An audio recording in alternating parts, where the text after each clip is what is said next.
Umani po ng magagandang reviews ang Metro Manila Film Festival entry na Manila's Finest. Ayon sa mga top critic creators na manonood at kapwa-artista, ramdam ang pagiging totoo ng bawat eksena sa pelikula. Wala raw pagpapaganda at pag-iwas. Isa raw itong refleksyon ng sistemang pamilyar, masakit at hanggang ngayon po ay umiiral. May special mention din ang isa sa most anticipated actors ng Metro Manila Film Festival na si Dylan Menor na may katangian daw ng isang matinee idol. Thankful naman dyan si Dylan na gumagana po bilang si Efren Taguyunon sa pelikula. Ang mga magagandang komento, crowning glory po para sa lahat ng cast ng pelikula. Sa huli, sana daw ma-enjoy ng mga manonood ang mga realidad at human drama na ipinapakita po ng Manila's Finest. Mapapanood ang pinakamakabuluhan at pinaka-napapanahong pelikula na Manila's Finest simula po bukas, December 25. Unahin po natin yan mga kapatid sa mga sinehan. Sa iba pang balita, agaw eksena naman po ang viral performance ni Ivana Alawi. Naku po, napanood mo ba ito, Manong Ted? Si Ivana na nangyari po ang disgrasya sa escalator nga po ng isang mall habang nanonood sa awitin ni Ivana.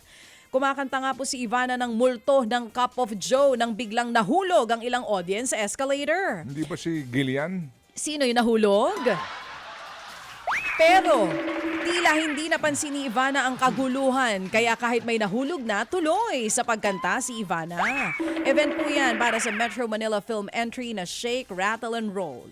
No comment naman po sa insidente si Ivana. Baka nga di niya nakita. Samantala, Best K-Drama of 2025 ng Time Magazine ang When Life Gives You Tangerines. Oh my gosh. Oo, agree. Ayon sa Time, beautiful and deeply engaging ang storya nito.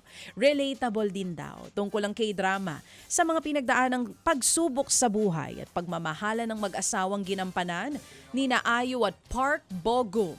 Natalo po ng When Life Gives You Tangerines ang isa pang hit series na Squid Game. Pumangatlo naman po yan sa listahan. Pangalawang Best K-drama naman ang Way Back Love at tungkol po ito sa babaeng depressed at sa kanyang childhood first love na isa namang Grim Reaper. Mga kapatid, brothers and sisters, saan ka pa? Dito na tayo sa totoo. Dito na tayo sa True FM. Mga kapatid, mag-subscribe and follow po kayo sa social media accounts ng True Network PH. Yan po kami. Hanapin nyo lang True Network PH, Facebook, Instagram, YouTube, TikTok, and podcast. Mapa Apple or Spotify man yan, mahahanap nyo kami. Lahat ng mga napapanood at napapakinggan nyo po sa programa, nasa social media accounts namin yan. So, paano mga kapatid? See you sa social media!